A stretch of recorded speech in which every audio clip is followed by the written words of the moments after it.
Mariam. Iyo dah. Lai tahu kini tu dia. Apa sudah? Urang memilih gubernur. Memilih gubernur dah. Iyo. Wak takut salah pilih dah. Banyak orang yang gadang otak. Hah? Banyak nambah duto. Ha. Tu sianan kita pilih dah. Cari orangnya nan indak panduto. Urang nan tahu jo raso jo pareso. Nan tapek tu dia nomor 3. Sesuai jawab Bapak Minang dah. Ha. 3 tunggu sajarangan. Yo.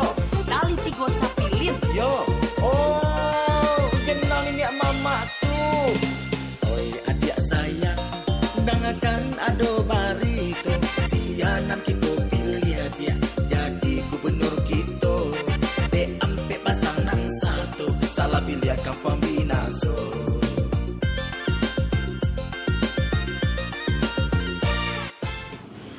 Salam demokrasi. Assalamualaikum warahmatullahi wabarakatuh. Sesuai janji dan komitmen kami bahwasannya dalam rangka menghadapi Pilkada Sumatera Barat, kita akan mengulas dan mengupas secara tuntas para sosok-sosok pemimpin yang akan memimpin jadi pemimpin Sumatera Barat yang akan datang. Pada kesempatan kali ini kami telah hadir salah seorang tokoh, salah satu panutan. Beliau adalah Bapak Teddy Dato Bangsu. Selamat sore Pak Dato. Beliau adalah salah satu tim pemenangan dari pasangan nomor urut 3, Pak Rizal dan Denis Umar. Kami akan berbincang-bincang dengan beliau sejauh mana apa yang akan dibuat oleh Pak Rizal dan Denis Umar apabila diberi kepercayaan oleh masyarakat Sumatera Barat. Tapi sebelum kami berbincang-bincang lebih lanjut, kami ingin flashback sejenak bagaimana akhirnya poros baru yang digawangi oleh Golkar, Nasdem, dan Partai Kebangkitan Bangsa mengusung Bapak Farizal dan Denis Umar. Pak Dato, kita ingin bertanya, apa yang mendasari poros baru menjatuh pilihan kepada pasangan Farizal dan Denis Umar? Terima kasih. Jadi seperti kita ketahui bersama publik di Sumatera Barat, 2 hari menjelang hari pendaftaran ke KPU itu semua orang bertanya-tanya apakah poros baru ini masih on the track sampai pendaftaran di KPU atau bubar di tengah jalan. Karena menjelang hari H itu luar biasa.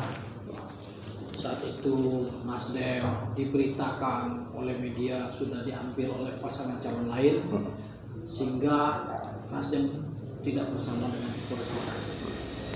Tapi ternyata itu tidak terbukti. Nasdem akhirnya tetap memberikan dukungan kepada Pak Farizal Jenius yang lebih awal telah didukung oleh Golkar sebagai pasangan calon.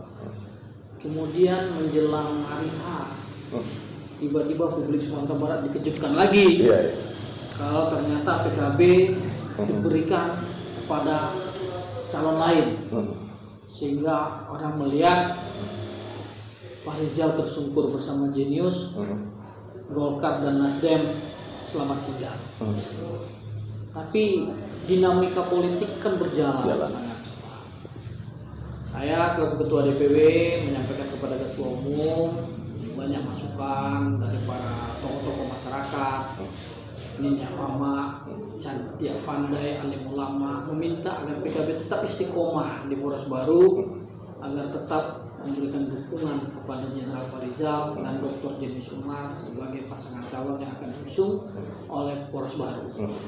Dan hasil survei saat poros baru dibuka itu pendaftaran banyak yang hadir tokoh-tokoh masyarakat, termasuk saya juga dengan Aldo mendaftar di poros baru itu. Tapi memang hasil survei Pak Farizal Jenius itu jauh lebih baik dibandingkan daripada pasangan calon ataupun calon yang telah mendaftar di poros baru. Jadi itu salah satunya kenapa poros baru menetapkan Pak Farizal dan Denis Umar. Tapi jauh sebelum itu kalau kita flashback, PKB jauh-jauh hari sudah menyatakan kepada beliau, Pak, kami ingin Bapak diusung oleh partai politik dan PKB akan siap mendukung Bapak. Terus beliau sampaikan, Pak Dato' Feby, terima kasih atas dukungan PKB. saya mencoba maju di jalur independen bukan karena saya anti partai, tapi saya ingin membangun komunikasi politik yang baik pasca pemilu Pilpres. Karena perbedaan pilihan 01 dan 02 di Sumatera Barat ini sangat tajam dan sangat luar biasa. Makanya saya maju melalui jalur independen. Tapi saya sangat berterima kasih atas dukungan PKB yang Pak Datuk sampaikan, itu bahasa beliau. Ternyata dalam proses perjalanan mengumpulkan KTP tidak seperti yang beliau bayangkan juga bersama Pak Jeni Sumar. Walaupun akhirnya beliau mampu mengumpulkan KTP yang terverifikasi itu 134.333 lembar lebih yang menyatakan ya mendukung Pak Rizal dan Pak Jenius. Walaupun akhirnya beliau juga menyampaikan kepada kami di partai koalisi, saya sebenarnya mengajukan gugatan kepada DKPP itu karena saya merasa ada tahapan-tahapan yang menurut hemat kami tidak semestinya dilakukan oleh penyelenggara, karena itu tidak ada. Ini menurut pandangan beliau bersama Pak Jeni Sumar. Dan ternyata di DKPP sendiri waktu hasil wawancara sidang DKPP itu kan menyatakan bahwasanya pimpinan sidang menyatakan kepada KPU RI untuk memberikan pembinaan terhadap penyelenggara di Sumatera Barat. Jadi ini kan juga sebenarnya tamparan keras ya untuk demokrasi kita di Sumatera Barat. Dan kami berharap ada tugas besar lagi yang harus dihadapi penyelenggara adalah bagaimana mampu meyakinkan para pemilih di Sumatera Barat untuk menggunakan hak pilihnya pada 9 Desember 2020. Dan inilah menjadi tanggung jawab kita bersama. Tidak hanya penyelenggara, tidak hanya paslon, tapi juga para tim pemenangan serta kawan-kawan di media. Kita harus mampu mewujudkan demokrasi yang berkeadilan dengan cara memaksimalkan orang datang ke TPS untuk menggunakan hak pilih. Pak Datuk, kalau Pak Datuk lah secara personal ya melihat sosok Pak Rizal dan Jeni Sumar, apakah kedua sosok ini mampu memberikan satu solusi bagaimana Sumatera Barat ke depannya, Pak Datuk? Ada beberapa catatan ya di PKB dan teman-teman di Poros Baru.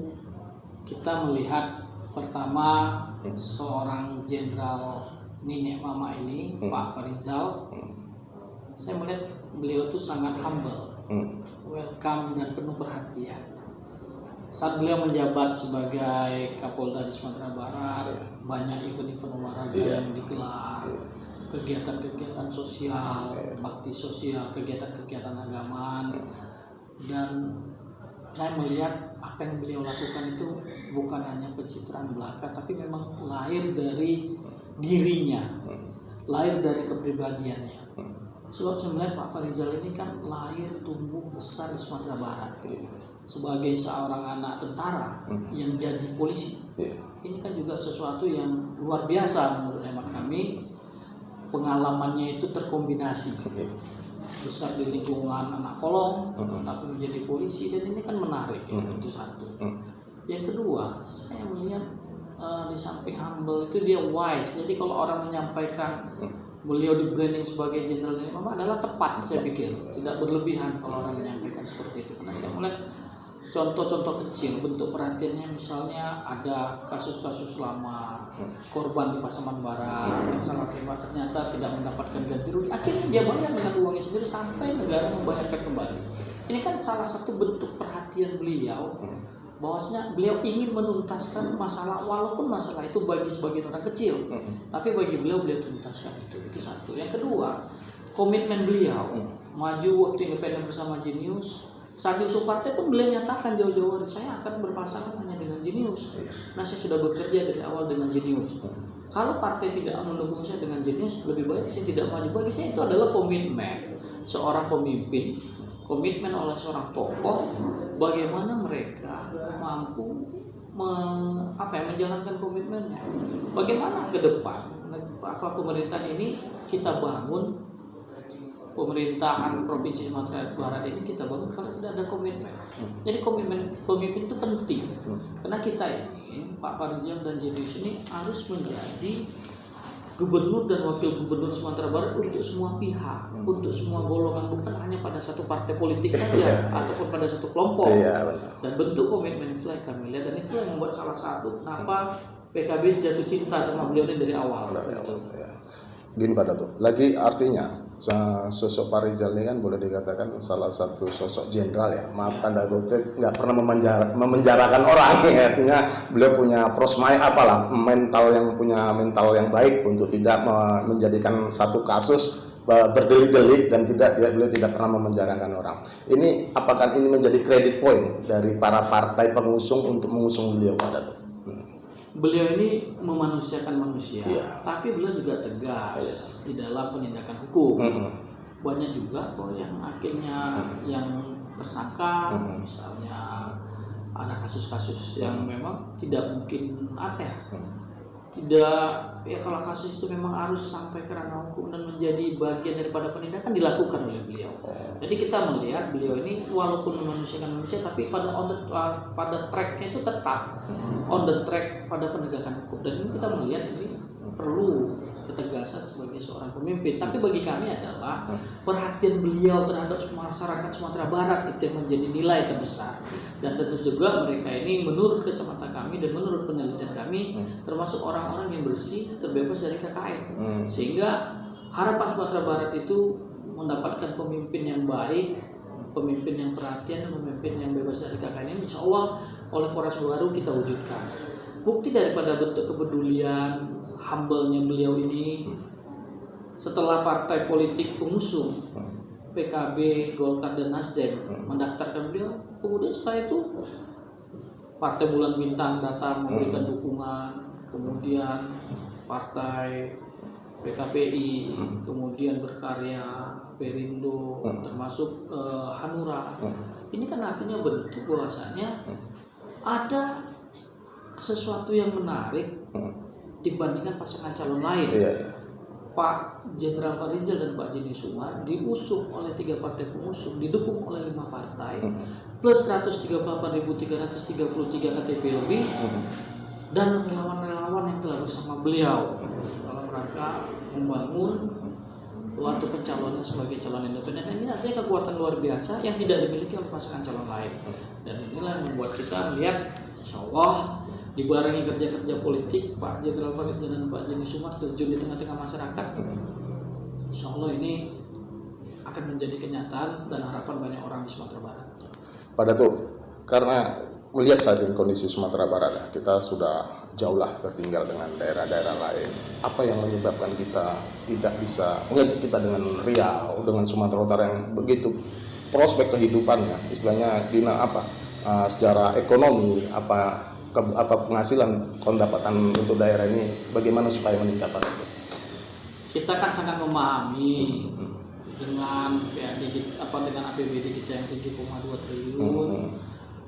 Tapi dengan kebutuhan kita di 19 kabupaten kota ini kan ini juga tidak mencukupi. Maka diperlukan partai-partai yang kuat yang ada di Senayan hari ini dan ada di pemerintahan, sehingga bisa mendorong Pak Jenderal Farijal dan Pak Jimmy Sumar untuk lobby-lobby politik melalui ketua umum partai dan menteri-menteri yang ada di kabinet, sehingga dukungan terhadap Sumatera Barat ini bisa menjadi lebih baik.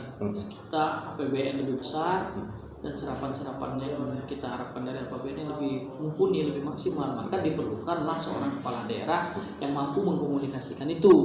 Salah satunya komunikasi yang baik, dan yang kedua adalah partai pengusung yang kuat. Sehingga apa yang kita butuhkan untuk Sumatera Barat, insya Allah ini akan mendapat kemudahan tentunya di Jakarta atau di pusat sana. Inilah yang menurut kami. Dan kemudian kita melihat bahwasanya perlu komunikasi sebagai wakil dari pemerintah pusat, sinergi antara pemerintah provinsi dengan pemerintah kabupaten kota agar tidak overlapping program. Misal saja program di Dinas Pertanian, jangan sampai program yang ada di Dinas Pertanian Kabupaten Kota itu sama dengan program yang ada di Dinas Pertanian Provinsi.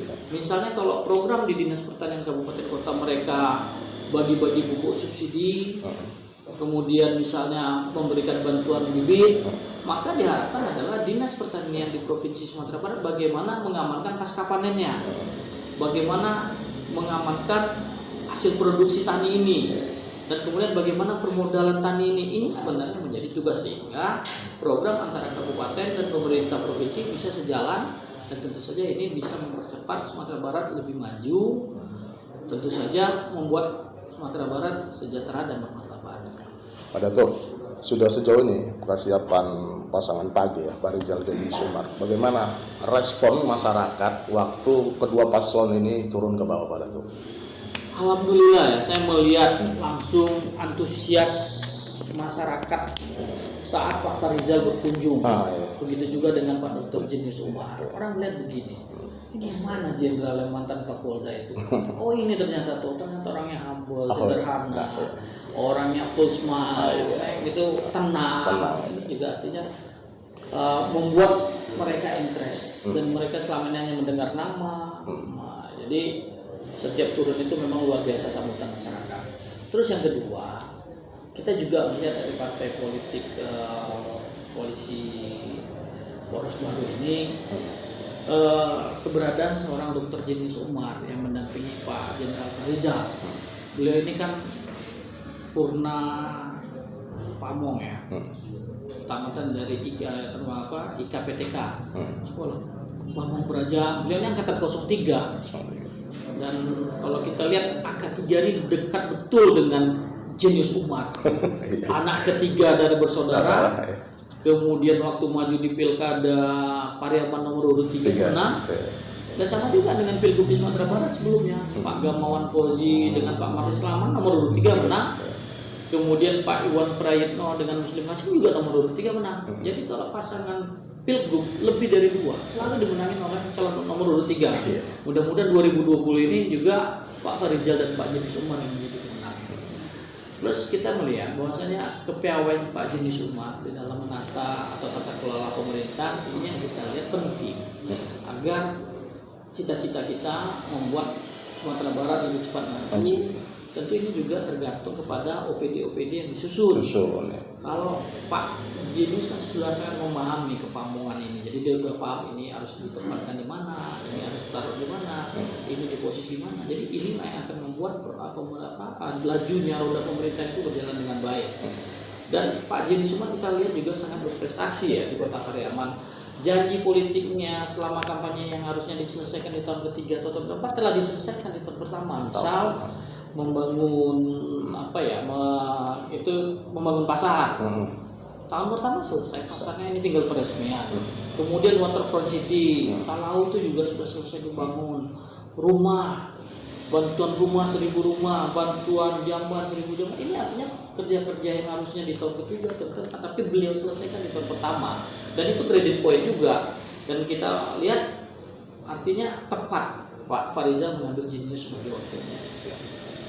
Pak Dato, andai kata pasangan Pak Rizal dan Jenius Umar diberi kepercayaan oleh masyarakat Sumatera Barat untuk menjadi orang nomor 1 dan orang nomor 2 di Sumatera Barat, apa Pak Dato yang mau dibuat? Artinya yang harus dilakukan, yang dilakukan pada sektor yang paling utama lah, Pak Dato. Yang paling utama, kami dari partai pengusung dan partai pendukung Pak Farizal Jenius Umar meminta yang paling penting hari ini bagaimana mereka ini melakukan ikhtiar-ikhtiar untuk bagaimana menyelesaikan persoalan-persoalan ekonomi di Sumatera Barat pasca pandemi COVID. Itu yang menjadi titik penting. Upaya-upaya apa yang harus mereka lakukan, lobby-lobby di Jakarta sana, lobby-lobby di pemerintah pusat sana agar supporting keterpurukan kita pasca COVID-19 ini supaya lebih cepat bangkit. Apakah dari sektor pertanian untuk ketahanan pangan, apakah itu dari sektor perdagangan, apa yang bisa, komponen-komponen mana yang bisa untuk mengangkat kembali ekonomi masyarakat Sumatera Barat pasca pandemi COVID-19. Ini yang kita minta kepada beliau untuk disegerakan, untuk dinomorsatukan, agar kalau ini membaik tentu pola hidup juga sehat, baik. Kenapa? Tergantung ekonomi. Kalau ekonomi kita terpuruk, karena kita semuanya terganggu. Jadi ini dulu yang kita minta dorong, bagaimana beliau mencari solusi-solusi lain bersama, ya nanti berdiskusi dengan fraksi PKB di Senayan, fraksi Nasdem, fraksi Golkar, sehingga ini bisa menjadi maksimal. Artinya sejauh ini Pak Dato, kalau kita lihat ya, trend record ya antara pasangan Pak Rizal dengan Denny Sumar, apa sudah artinya saling menutup nih Pak Dato? Artinya andai kata mereka dipercaya oleh masyarakat Sumatera Barat pada tanggal 9 Desember nanti, bagaimana pembagian tugas suksesan Pak Dato? Jadi artinya begini, Pak Rizal ini kan sudah menjadi Kapolda Subang 3 tahun dan sangat memahami betul kondisi kabupaten kota di Sumatera Barat ini. Apa yang menjadi kebutuhan masyarakat banyak, apa yang menjadi masalah di kabupaten kota tersebut, apa yang harus kita mulai, di mana yang harus kita selesaikan. Tentu pembagian tugas ini bersama wakilnya akan menjadi bagaimana Pak Jenderal memberikan nanti kepercayaan untuk menata tata kelola pemerintahan di eselon 3-nya, eselon 4-nya mungkin Pak Jis, mungkin di eselon 1-nya adalah Pak Jenderal, mungkin pembagian tugas seperti itu. Atau fokus Pak Wakil Gubernur nantinya terhadap pariwisata atau terhadap pemerintahan atau pendidikan yang ada di internal pemerintahan. Mungkin pembagian tugas akan kita rapikan dan kita susun. Tapi yang pasti adalah bagaimana mereka bersama-sama mencari solusi untuk menyelesaikan persoalan akibat terpuruknya ekonomi Sumatera Barat pasca COVID-19. Ini dulu yang kita dorong. Iya.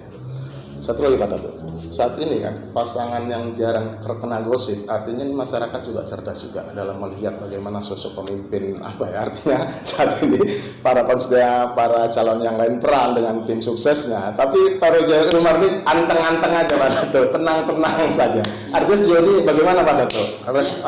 Ini kan respon masyarakat cukup baik ya. Iya. Masalah isu keluarga, misalnya, ya alhamdulillah mereka samara lah. Iya. Sakinah mawaddah warahmah ya. Anak-anak juga seperti itu prosesnya. Yang kedua, tidak ada aturan juga tentang beras kampanye. Beras kampanye kan begitu kan? Karena mereka kalau bantu ya bantu aja kan begitu. Jadi tidak kenapa membantu itu hanya saat kampanye. Ini bagi saya sih penghinaan terhadap Sumatera Barat ya, membagi-bagi beras itu di saat kampanye seolah-olah satu rumah kita dihargai cuma sekarung beras. Enggak sampai sekarung lah. Karung yang karung kecil gitu kan. Jadi kita di keluarga ada 5 dan 7 8 kok cuma seharga sekarung beras gitu. Jadi kan ini artinya orang Minang itu marah digitukan. Masa kita cuma ditawar pakai beras, bantuan daerah begini. Ini yang terjadi. Kita turun ke lapangan. Terus saya tanya, gimana? Ini tim kita kan belum bawa apa-apa. Pada tua kami ini di kampung kok indah doa menolak rezeki. Kalau ado balik kami tampung saja Pak. Kalau ado kepeng kami cari, tapi masalah kami memilih tunggu dulu. Jadi artinya kita di Sumatera Barat ini cerdas. Dan yang kita takutkan sebenarnya ini masalah money politik. Nah, bagaimanapun ini menjadi tugas kita bersama lah. Kita ingin memilih demokrasi ini dari baik awalnya, sehingga hasilnya juga baik, perjalanannya juga baik. Tapi kalau kita sudah mulai dengan hanya bagi beras, money politik, ini kan saya pikir juga akan membuat orang tidak cerdas lagi, kan begitu kan? Dan ini yang harus kita lakukan. Tapi musuh yang terberat hari ini bagaimana kita meyakinkan orang untuk datang ke TPS menggunakan hak pilihnya pada 9 Desember tahun 2020. Karena kita ingin demokrasi yang berkualitas, tentu saja tidak boleh hanya setengah saja yang hadir ke TPS. Bagaimana hari ini maksimal 85% ke 90%, 90 sampai 95%, maka 100% yang hadir di TPS. Kalau tidak bisa ya minimal 90% ke atas Pak. 90% angka minimal, sehingga ini benar-benar mencerminkan demokrasi yang berkualitas. Siapa yang menjadi pemimpin itulah yang terbaik, dan tentu saja kita berharap kepada seluruh tim PAG agar benar-benar menggunakan kampanye yang baik, kampanye bersih, tidak black campaigns, dan tentu saja kita berharap masyarakat banyak, masyarakat luas lebih tahu siapa yang akan dipilih untuk memimpin. Jangan mau kita digadaikan 5 tahun hanya dengan sekarung beras ataupun dengan uang 50.000 maksimal 100.000. Ini juga akan menjadikan suatu value seperti apa demokrasi kita ke depannya. Jadi hari ini kalau kita ingin baik, mari kita mulai sama-sama dengan baik sehingga hasilnya juga baik. Pak Dato, pemilih Sumatera Barat, milenial itu hampir 60% Pak Dato. Besar pemilih Sumatera Barat Pak Dato. Apa langkah konkret yang akan dilakukan oleh tim PAG ini untuk menggesrut mencari suara dari para kaum milenial ini Pak Dato? Ya, kita melihat kaum milenial milenial angkanya cukup tinggi. Tinggi. Ya. Tapi kita juga berharap milenial yang peduli juga dengan demokrasi. Jangan sampai milenial tinggi tapi mereka enggan menggunakan hak pilihnya karena merasa sudah pesimis, politik bergana begini. Inilah yang perlu kita yakinkan. Kita memberikan politik jalan lurus. Bagaimana menapak jalan bijak? Ini kan kata-katanya jenderal ini luar biasa. Menapak jalan bijak, membantu masyarakat. Dan inilah yang sebenarnya bagi saya keminangkabuan mereka ini terlihat dengan jelas. Angka 3 ini bagi saya juga bukan hanya kebetulan ya. Seperti pepatah Minang, tigo tali sepilin, tigo tungku sejarah, meraju tigo selo. Artinya ini memang benar-benar seperti tanda alam bahwasanya kalau kita sebut beliau ini jenderal ini maka itu tidak sesuatu yang berlebihan. Memang dari dalam dirinya itu memang tercermin sifat seperti itu. Dan begitu juga dengan kejeniusan seorang Pamong jenis umat dalam menata pemerintahan yang seperti di Kota Palembang. Kalau ini diimplementasikan di Sumatera Barat, insya Allah ini juga akan baik. Karena banyak contoh-contoh baik di Kota Palembang itu yang bisa kita perbesar, kita jadikan model di Provinsi Sumatera Barat ini. Artinya Pak Dato, sejauh ini kan kalau kita lihat bagaimana kinerja yang dilakukan Genius Umar jadi wali kota di Pariaman itu kan sangat luar biasa. Artinya mampukah membawa satu perubahan? Ini kan Sumatera Barat Pak Dato, yang jelas 19 kabupaten. Tentu beda pemimpin di kota kabupaten dengan provinsi itu kan tekanannya itu agak beda. Bagaimana sosok kedua pemimpin ini akan mampu melakukan satu program ataupun sinergisnya program ini untuk masyarakat Sumatera Barat? Insya Allah bisa. Pak Farizal pernah membuktikan, pernah beliau jadi Kapolda 3 tahun di sini. Dan tentu saja Jenny Sumar selaku alumni KPTK seorang Pamong paham bagaimana untuk melaksanakan itu. Dan saya sampaikan tadi program 5 tahunnya saja sudah diselesaikan di tahun pertama. Jadi artinya 4 tahun ini dia juga kalau senyum-senyum aja itu pekerjaan janji kampanye sudah beliau penuhi.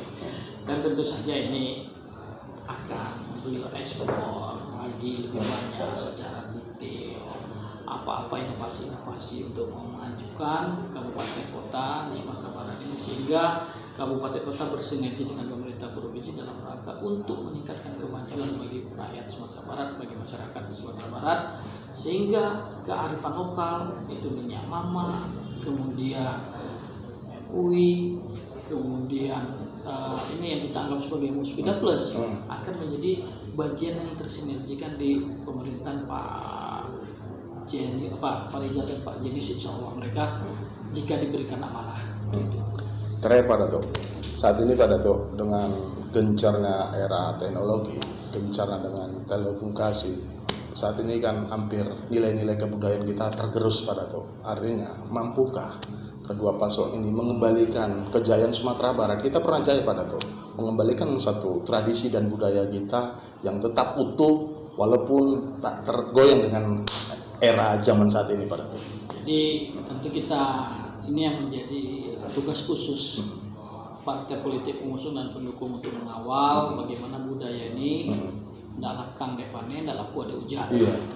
Tentu saja kami aku yakin ya Pak Jenderal sangat berpihak terhadap itu, karena dalam bincang-bincang kami kepada beliau bagaimana ke depan Pak Farizal dan Pak Jenius mampu mengembalikan fungsi mama dan bapak dalam rangka melanjutkan generasi Minang ke depannya.